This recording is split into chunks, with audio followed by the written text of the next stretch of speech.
You wake up, you go through your morning routine, and you feel fine. That's actually the problem, because fine is not the same as functional. Right now, at this exact moment in the morning cycle of a typical 60-plus adult, a process called the cortisol awakening response is either working correctly or being systematically wrecked, and you will feel nothing either way until the consequences are too large to ignore. That is what makes the next 7 habits the most dangerous ones in your entire day. Not because they cause pain, because they cause nothing you can detect while they're happening. My name is Carol. If you're new here, I read the boring stuff, the meta-analyses, the clinical guidelines, the industry-funded nutrition research with the conflicts of interest buried in the appendix, and I tell you what actually matters in plain language. 8 years ago, my husband nearly died from an aneurysm and cholesterol levels that had been silently catastrophic for years while he ran a company and treated his own health as a problem for future him. When doctors handed him a permanent medication stack and sent him home, I did what I always do. I went looking for the actual studies, not the press releases, the studies. What we found changed how both of us think about mornings entirely, and it's the foundation of everything I'm going to tell you in the next several minutes. Before I get into the 7 habits, I need to name the invisible villain in this story because it threads through every single item on this list, and you need to know what you're looking at. The villain is not a food, it is not a single molecule. It is the cumulative morning disruption of your body's repair schedule, a schedule that operates on precise biological timing, and that your nervous system, your endocrine system, your immune system, and your cellular maintenance machinery all depend on. Think of your body overnight as a building with a maintenance crew working through every dark hour. By the time your alarm goes off, that crew is in its final and most productive phase of work. The cellular debris has been identified and tagged, the damaged proteins are being recycled, the inflammatory signals from yesterday are being reset. Every single habit on this list is the equivalent of walking into that building at 6:30 in the morning, turning on all the fluorescent lights, blasting the radio, and telling the maintenance crew to leave before the job is done. They pack up, they leave. The debris stays. By the end of this script, I'm going to give you a 3-step morning framework I call the Dawn Reset. Each letter stands for a specific action, and together they take under 10 minutes to implement and restructure your entire morning around what your biology actually needs after 60. I'll explain each component in full at the end because the order in which you hear this information matters. Stay with me. 7. Hitting snooze. You've heard this one before. I can almost hear you deciding to skip ahead. Don't, because I'd be willing to bet you've never heard the actual mechanism, which is meaningfully different from the version you've already dismissed. Most people who are told snooze is bad hear, "You're getting less sleep." That's not the real problem. The real problem is what snooze does to the cortisol awakening response, which I will call the CAR for short, and specifically what it does to that response in a body over 60. Here is what actually happens inside your nervous system in the 90 minutes before your alarm fires. Your brain begins a carefully timed hormonal preparation sequence. Cortisol, your primary alertness and immune coordination hormone, begins rising approximately 45 to 60 minutes before your intended wake time. By the moment you open your eyes on a natural wake, your cortisol level has already increased between 50 and 100% above its overnight baseline. This is not a stress response, it is a calibration signal. Researchers refer to it as the CRR, and studies published in psychoneuroendocrinology across multiple decades have consistently shown that this morning cortisol surge is the mechanism your body uses to prime your immune function, synchronize your metabolic signaling, and prepare your cognitive systems for the demands of the day. The size of your morning cortisol peak is directly correlated with afternoon cognitive performance, immune response quality, and mood stability. It is one of the most important hormonal events in your 24-hour cycle. Here is what snooze does to that sequence. Your alarm fires. Your brain interprets the abrupt sound as a threat signal. Cortisol spikes sharply and incoherently, not as part of the calibrated awakening arc, but as an acute stress response. You hit snooze, cortisol drops, You fall into a shallow, fragmented half-sleep state, characterized by lighter brainwave activity and no restorative architecture. The alarm fires again. Another abrupt cortisol spike. You do this 3 or 4 times. What you have just done is replaced one clean, calibrated hormonal preparation sequence with a series of jagged, incoherent cortisol surges. The maintenance crew was not interrupted once and allowed to complete. It was interrupted repeatedly at irregular intervals and left in a state of biochemical confusion. The immediate consequence is what sleep researchers call sleep inertia extension. The cognitive fog that normally clears within 15 to 20 minutes of a clean wake persists for up to 2 hours following fragmented snooze cycles. The longer-term consequence, which is happening in the bodies of many over 60 adults who have been snoozing for years without thinking about it, is cortisol rhythm dysregulation. Research from the UCL Institute of Epidemiology following adults over 55 found that individuals with flattened or disrupted morning cortisol patterns showed significantly elevated inflammatory markers, specifically interleukin-6 and C-reactive protein, compared to matched adults with sharp morning cortisol peaks. This same cohort data showed that cortisol rhythm disruption was associated with accelerated cognitive decline over a 10-year follow-up period, independent of other risk factors. You are not being a little groggy. You are training your endocrine system to lose the rhythm that regulates your inflammation, your immunity, and your cognition. After 60, rhythm is nearly everything. 6. Going straight from your bedroom to your kitchen or bathroom under artificial indoor lighting without ever getting outdoor light exposure. This one is nearly universal among people who believe they have their health mostly figured out. They are up on time, they are drinking their water, they are reviewing their calendar, and they are doing all of it under light that is, biologically speaking, completely invisible to the system that governs their entire day. Here is the mechanism. Deep inside your retina, there is a specialized class of cells called intrinsically photosensitive retinal ganglion cells. Their primary job has nothing to do with vision, nothing to do with seeing shapes or colors or detecting motion. Their job is to measure ambient light intensity and send a direct signal to a small cluster of neurons in the hypothalamus called the suprachiasmatic nucleus, which is your master biological clock. This clock does not just control when you feel sleepy. It controls when your cortisol peaks, when your body temperature rises, when your digestive enzymes activate, when your blood pressure pattern shifts toward its morning elevation, when growth hormone release begins its decline, and when melatonin production restarts that evening. Every organ system in your body runs on timing signals that trace back to this clock. Disrupting its morning reset signal is not a minor inconvenience.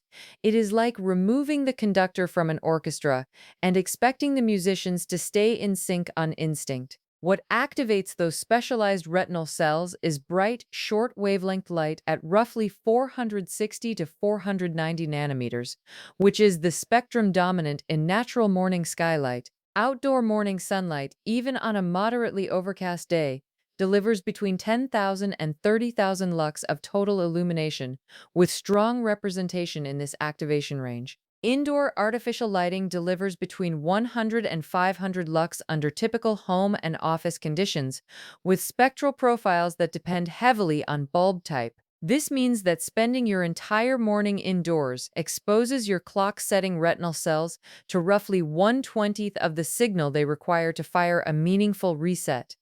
Your master clock does not receive its morning anchor. It keeps running off yesterday's calibration. And every sequential day without a proper morning signal, that calibration drifts slightly further. A 2019 study published in Current Biology examined circadian amplitude, the strength of biological rhythms, in adults in their 60s and 70s across varying levels of natural light exposure.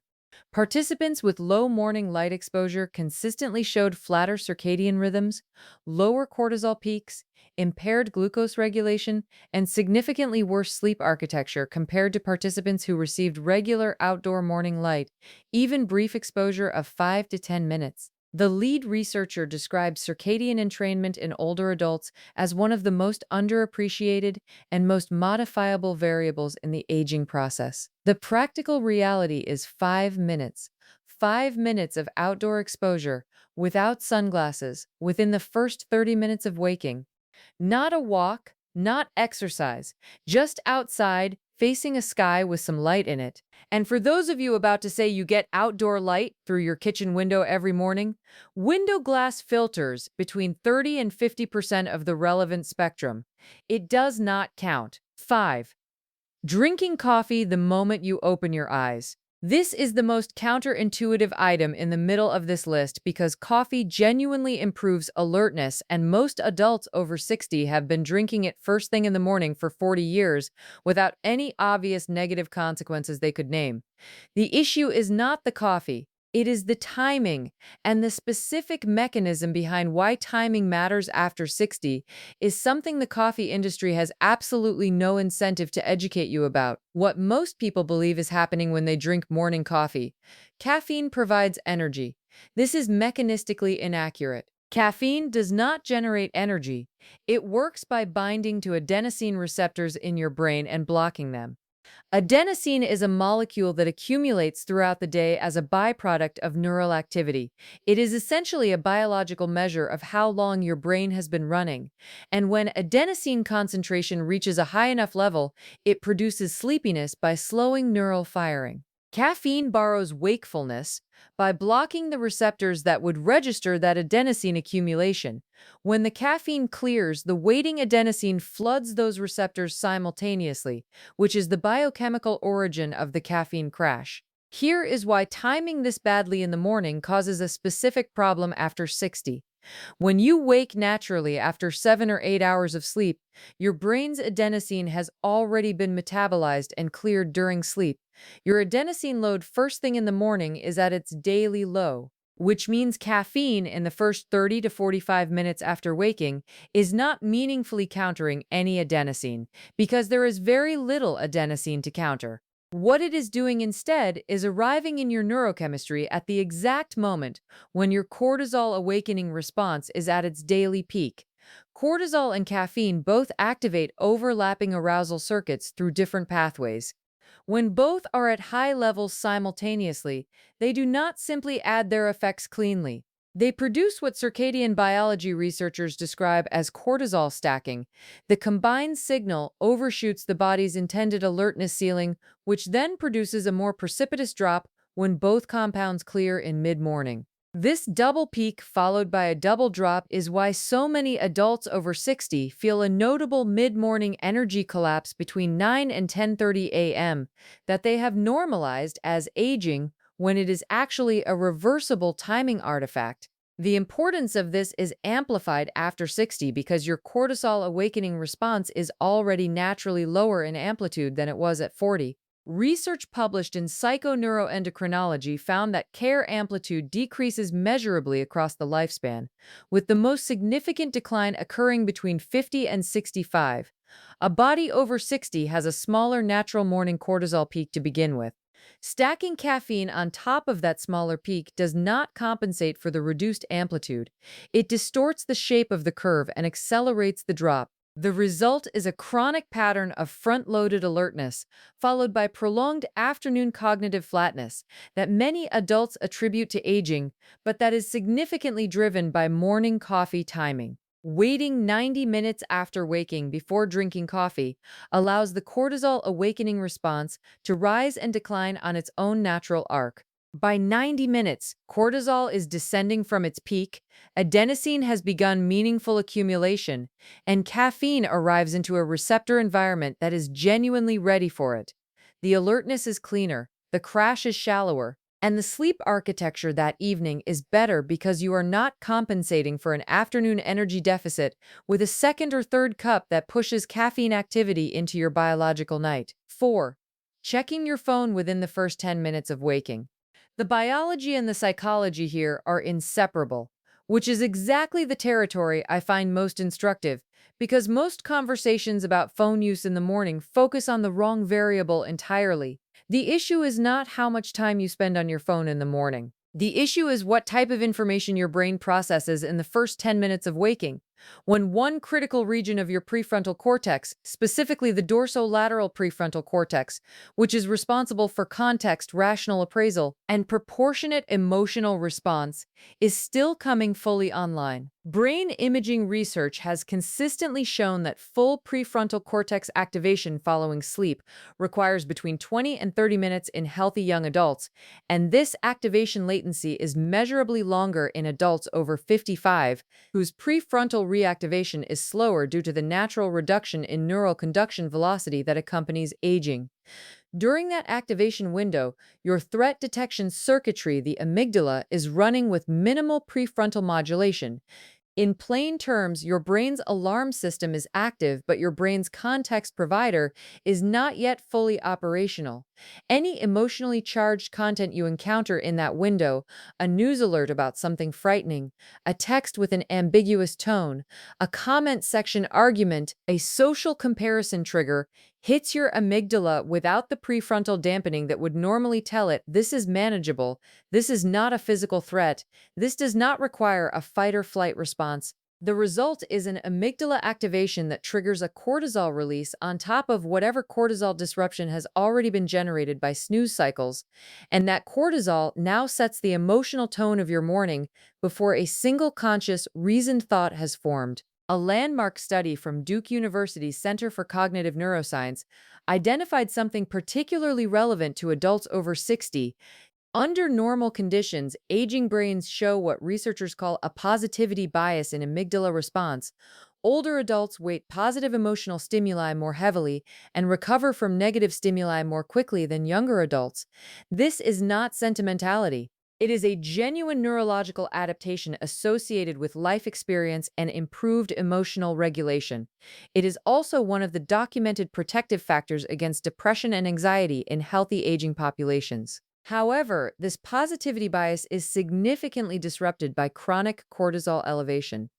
Adults over 60 who show chronically elevated morning cortisol demonstrate the same negatively skewed amygdala reactivity as stressed adults in their 30s and 40s.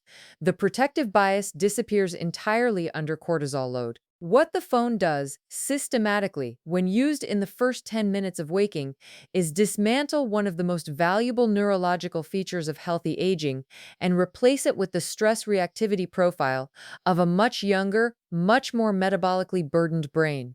And once that anxious morning tone is set, it shapes every subsequent decision. What you eat, whether you move, how you interpret physical sensations, how much energy you spend managing emotional background noise versus investing it in deliberate behavior. 30 minutes. A 30-minute phone-free window after waking is not a wellness practice in the aesthetic sense. It is a neurological protection interval that preserves the prefrontal context required to make every other morning decision correctly. 3. Doing long-duration, steady-state cardio first thing in the morning. This is the mainstream betrayal moment of this script, and I want to be precise because I know exactly how many people over 60 have been told by doctors, by television fitness personalities, by community wellness programs, by decades of public health messaging that a long morning walk or a 45-minute low-intensity jog is the single most important thing they can do for their aging body. And I want to be equally precise.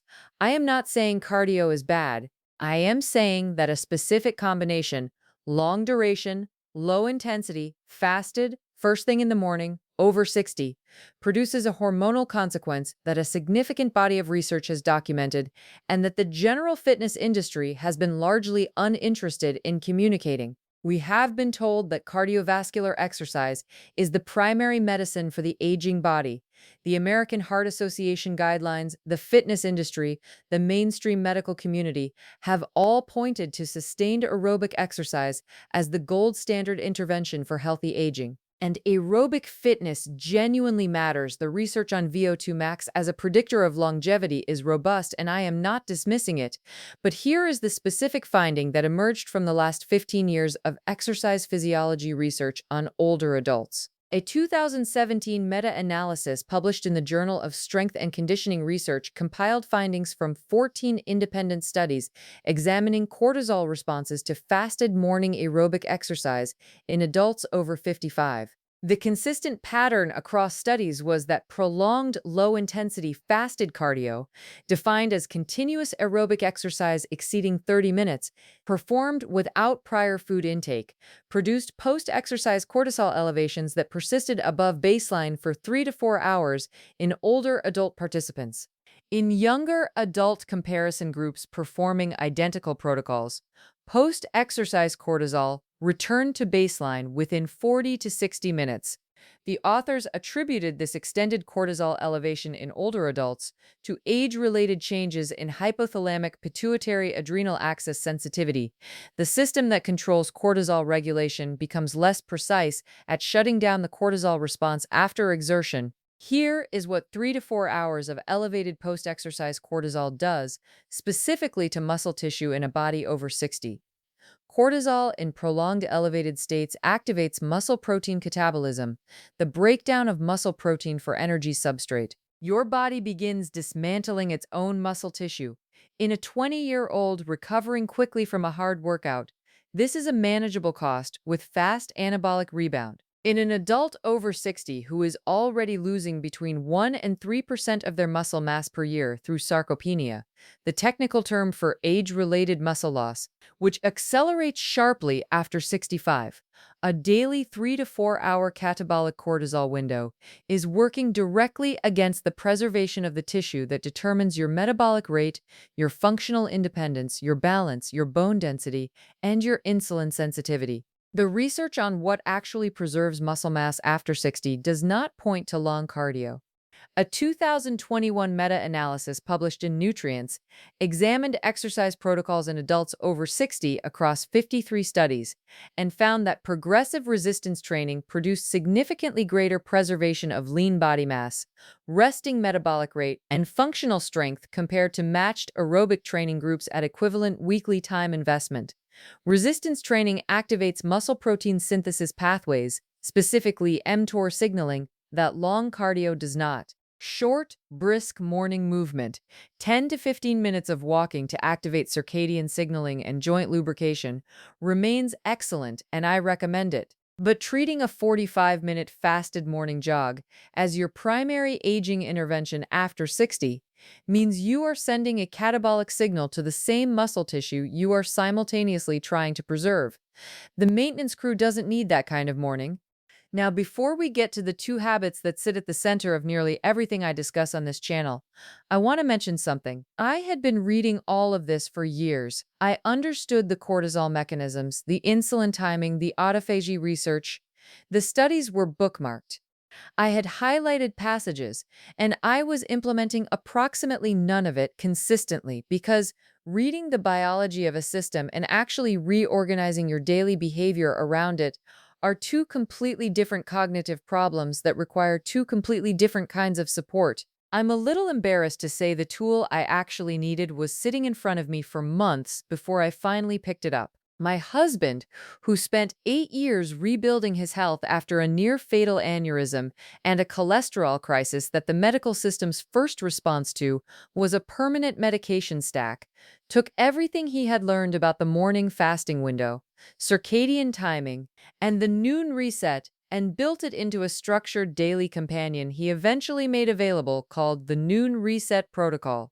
It's a 30-day guide, 2 pages per day, 1 page that explains the science of what's happening in your body at that point in the process, 1 page that's a simple tracker so you can see your own patterns shifting over time. The whole thing is built around 4 sequential phases: adaptation, activation, optimization, and acceleration. He designed it in phases specifically because day 4 of adjusting your morning eating window feels completely different from day 14, and most people quit on day 4 precisely because nobody warned them about what day 4 actually feels like physiologically. What finally made it usable for me was the 40-question FAQ section, because every time I tried to start on my own, I invented an exception.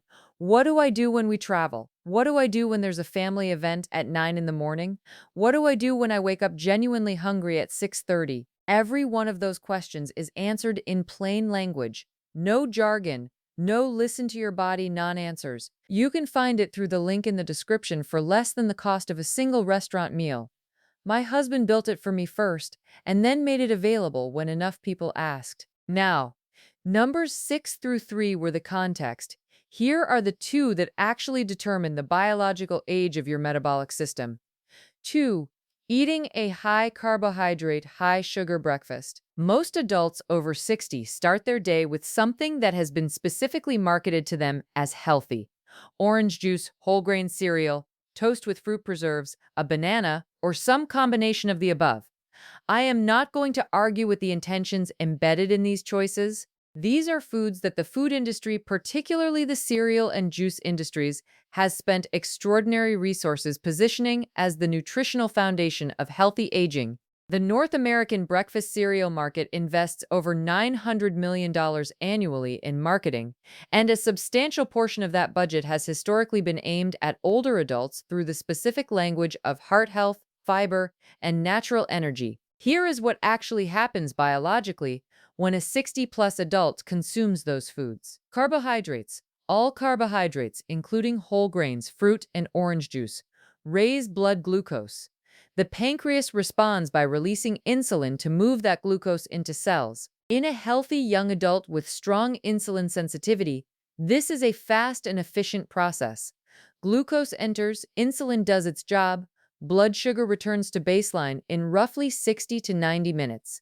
In adults over 60, this process is different in one critical and highly consequential way. Insulin sensitivity declines progressively with age.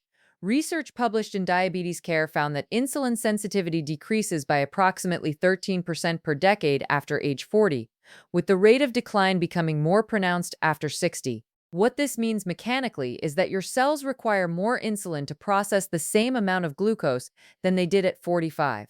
Your pancreas compensates by releasing more insulin and keeping it circulating longer. The same breakfast that produced a 60-minute insulin response at 40 now produces a 2 to 3 hour insulin response at 65. And during the entire duration of that elevated insulin period, two things are happening in your body that are aging you at the cellular level. First, insulin is locking your fat cells. Insulin is biochemically a storage signal. When insulin is elevated, adipose tissue, your fat cells, is in lockdown mode. The enzymatic pathway that would normally release stored fatty acids for fuel is suppressed. This means that the visceral fat stored around your organs, which is directly and mechanistically linked to cardiovascular disease, insulin resistance, type 2 diabetes, and cognitive decline, is simply not accessible as fuel while your insulin is elevated. Your body is forced to run on glucose. When the glucose from that cereal runs out, your blood sugar drops, your hunger hormones spike, and you are back looking for your next meal within 2 hours. This is the blood sugar roller coaster that many adults over 60 have accepted as a permanent feature of how their body operates. It is not. It is the direct consequence of spiking insulin before your body's overnight fast has completed its biological purpose. Second, elevated insulin suppresses autophagy. I'll explain this in more detail in the next item, but briefly, autophagy is your cell's internal cleanup process, running during your overnight fast, dismantling damaged proteins and cellular debris that accumulate with age and that, if left to accumulate, form the substrate for neurodegenerative disease, cardiovascular damage, and accelerated cellular aging. Insulin suppresses this process immediately and completely. The high-carb breakfast at 7 a.m. doesn't just add glucose to your system. It actively halts a repair process that has been running since approximately 2 in the morning, and that requires several more hours to complete. You are spending money on the maintenance crew, but making them leave before the work is done. Every morning, a study from the University of Sydney's Nutrition Research Unit confirmed that adults over 60 who consumed high glycemic index breakfast foods showed insulin elevations persisting 2 to 3 hours post-meal, roughly double the persistence seen in young adults consuming identical meals. Fat oxidation, the rate at which the body burns stored fat, remains suppressed for the entire duration of that insulin elevation. 1. Eating any breakfast at all before noon. This is the biggest one. And I know it is also the most uncomfortable because it runs directly against decades of nutritional messaging. I want to be careful here about what I am and am not claiming. I am not saying breakfast is harmful for every human body in every context. I am saying that for adults over 60 specifically, eating before noon interrupts a cellular repair and metabolic reset cycle that becomes progressively more valuable, not less, with every year that passes after 50. Here is the complete mechanism. When you stop eating at 7 p.m. and sleep through the night without food, your body moves through a predictable sequence of metabolic states. In the first 4 to 6 hours of fasting, your liver is burning through its glycogen stores, the glucose your liver packed away from yesterday's meals. Once liver glycogen is depleted, your body initiates a metabolic transition. The molecule that governs this transition is called AMPK, adenosine monophosphate activated protein kinase. AMPK functions essentially as a cellular fuel gauge. When it detects that glucose reserves are running low, it activates fat-burning enzyme pathways, initiates autophagy, the cellular cleanup process, stimulates the production of new mitochondria, and regulates a cascade of gene expression changes associated with cellular stress resistance and longevity. Researchers studying AMPK have described it as one of the central molecular mechanisms linking caloric restriction and fasting to increased health span in animal models and, increasingly, in human data. AMPK activation requires uninterrupted fasting, not a long fast, not a dangerous fast, an uninterrupted fast, a single caloric meal, regardless of its macronutrient composition, produces an insulin response sufficient to suppress AMPK signaling. The autophagy it was initiating stopped. The fat-burning enzymes it was activating suppressed. The mitochondrial biogenesis signals it was generating paused. Everything that happens downstream of AMPK activation pauses the moment insulin rises and does not restart until insulin returns to true baseline, which, as we just covered, takes 2 to 3 hours in an adult over 60. In someone who ate dinner at 7 in the evening and eats breakfast at 7 in the morning, the 12-hour overnight fast is just barely crossing the threshold of meaningful AMPK activation by waking time in a 60-plus adult. Because the metabolic transition from glucose burning to fat burning takes longer in older adults, research suggests the transition is meaningfully slower after 50 due to reduced mitochondrial efficiency. A 12-hour fast may not have allowed AMPK to complete its most productive phase by the time morning comes. Extending the window to noon, 16 to 17 hours of uninterrupted fasting allows AMPK to run a complete cycle, allows autophagy to finish its most significant work phase, and gives the body's fat-burning machinery enough uninterrupted operating time to process meaningful amounts of stored fat, including the visceral fat that most adults over 60 carry, in quantities they cannot see but that their cardiovascular system is paying for continuously. The Nobel Prize in Physiology or Medicine in 2016 was awarded to Yoshinori Osumi specifically for his work mapping the mechanisms of autophagy. This is not alternative medicine. This is not wellness culture. It is Nobel-recognized fundamental cell biology. The finding that insulin suppresses autophagy and that sustained fasting is required for autophagy to complete its restorative function is as well established as any finding in contemporary molecular biology. The clinical evidence in older adult populations specifically is increasingly solid. A 2020 study published in Cell Metabolism examined adults in their late 60s following a 10-hour daily eating window, first meal at noon, last meal by 10 p.m., over 12 weeks without any instruction to change what they ate or how much, no caloric restriction, identical food choices, only timing changed. The results: significant reductions in visceral fat, measurable improvements in insulin sensitivity, reductions in systolic blood pressure, and improvements in self-reported sleep quality. In a subgroup analysis by age, participants over 65 showed more pronounced improvements across all metabolic markers than younger participants in the same cohort. The mechanisms that intermittent fasting activates are exactly the mechanisms that decline most sharply with aging, which means the intervention works harder on an older body, not less hard. And here is the thing about your biology after 60 that I want you to hold on to, because it is genuinely the most empowering frame I can offer you. Your tolerance for inefficiency is lower than it has ever been. The same disruptions that produced mild metabolic drag at 40 produce significant dysfunction at 65. That sounds alarming, but it means the inverse is also true. The gains from removing those disruptions are larger and arrive faster than they would have a decade ago. Your body is not working against you. It has never been working against you. It has been trying to complete the job every single night, and it has been asked to leave before the work is done every single morning. Stop asking it to leave early, and the maintenance crew does remarkable things. Here is the dawn reset. D stands for delay. Delay your first meal to noon, not to 10, not to 11:30 on days when it feels easy. To noon consistently because consistency is what allows your ghrelin, your hunger hormone, to shift its secretion pattern towards your new eating window. Ghrelin operates on a learned schedule. It rises before your habitual meal times, regardless of whether you actually need fuel, because it has been trained to anticipate food at whatever time you have historically provided it. Within 4 to 6 days of consistent noon feeding, ghrelin adaptation begins.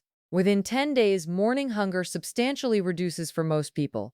The hunger signals in the first 3 to 5 days are real and they are uncomfortable. They are not your body telling you it is in danger. They are your ghrelin pattern running its old program on outdated instructions. The one mistake that invalidates this entirely, consuming anything with calories before noon, including caloric coffee drinks, protein shakes, bulletproof style fat additions to coffee, or sweetened beverages. Your insulin response does not care how few carbohydrates are in the calories. Calories produce a metabolic response. The window must be clean. A stands for anchor. Get 5 minutes of outdoor light within 30 minutes of waking. Not a walk, not exercise. Stand outside, face the open sky, no sunglasses.